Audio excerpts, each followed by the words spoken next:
அஸ்ஸலாமு அலைக்கும் வரஹ்மத்துல்லாஹ். எல்லா வல்ல அல்லாஹ்வின் அன்பும் அவன் மேலான கிருபையும் நமக்கெல்லாம் வந்து சேரட்டுமாக. அன்புக்குரிய அல்லாஹ்வின் நல்லடியார்களே, இன்று பார்க்கக்கூடிய விஷயம் என்னவென்றால், இறைவனுடைய ஒரு வசனம் அற்புதம். அது மிக உயர்ந்த சிறந்த வசனம். அதை ஒவ்வொருவரும் கட்டாயம் கற்றுக்கொள்ள வேண்டும். மிக இலகுவான வசனம். அதனுடைய அர்த்தம் மிக சக்தி வாய்ந்தது. அதை ஓதி எதை கேட்டாலும் நிச்சயம் கிடைக்கும் இன்ஷா அல்லாஹ். அப்படிப்பட்ட உயர்ந்த ஒரு வசனத்தை பார்க்க இருக்கின்றோம். இது எப்படி நமக்கு கிடைக்கிறது என்று சொன்னால், ஒரு உஸ்தாத் இந்து சகோதரிக்கு ஒரு மெடிடேஷன் கற்றுக் கொடுக்கின்றார்.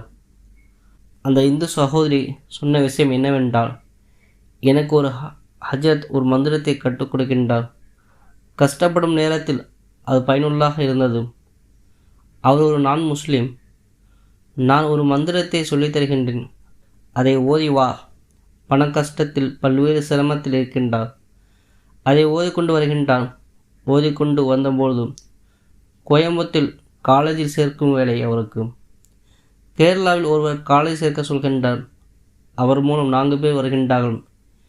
இவர் ஒரு மாதத்தில் 3 லட்சம் சம்பாதிக்கின்றார். இவருக்கு சந்தோஷம் தாங்க முடியவில்லை. இதை நான் ஓதினேன், அதனால் இது நடந்தது என கூறுகின்றார். அப்படிப்பட்ட உயர்ந்த ஒரு திக்ரை, ஒரு வசனத்தை பார்க்க இருக்கின்றோம். சூரா தலக் 66 அத்தியாயத்தில், وَمَنْ يَتَّقِ اللَّهَ يَجْعَلْ لَهُ مَخْرَجًا وَيَرْزُقْهُ مِنْ حَيْثُ لَا يَحْتَسِبُ. وَمَنْ يَتَّقِ اللَّهَ يَجْعَلْ لَهُ مَخْرَجًا. யார் அல்லாஹ்வை பயந்து வாழ்கின்றார்களோ அவளுக்கு வெற்றியின் பாதை அல்லாஹ் திறக்கின்றான். வயர்சுக்கு மின் ஹைசு லா யஹ்தசிப். அவருக்கு தெரியாத புறத்திலிருந்து அல்லாஹ் உதவி செய்கின்றான். இதை ஓதும் பொழுது நீங்கள் எந்த கஷ்டத்தில் இருந்தாலும் அதை விட்டு அல்லாஹ் சுப்ஹானஹு தஆலா நீக்கிவிடுகின்றான். நீங்கள் அறியாத புறத்திலிருந்து அல்லாஹ் சுப்ஹானஹு தஆலா உதவி செய்வான். இதை எப்படி ஓத வேண்டும் என்றால் அதுதான் முக்கியம். சலவாத் 41 முறை ஓதிக்கொள்ள வேண்டும். லா இலாஹ இல்லா அன்த சுப்ஹானக இன்னி குன்து மினல் ஸாலிமீன் 11 முறை.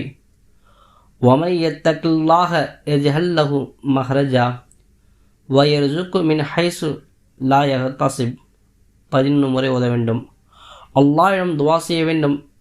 இதனுடைய பரக்கத்தை கொண்டு, இதனுடைய ரகசியத்தை கொண்டு எனக்கு உதவி புரிவாயாக. உங்களுக்கு என்ன தேவையோ அதை அல்லாஹ்விடம் கேட்க வேண்டும்.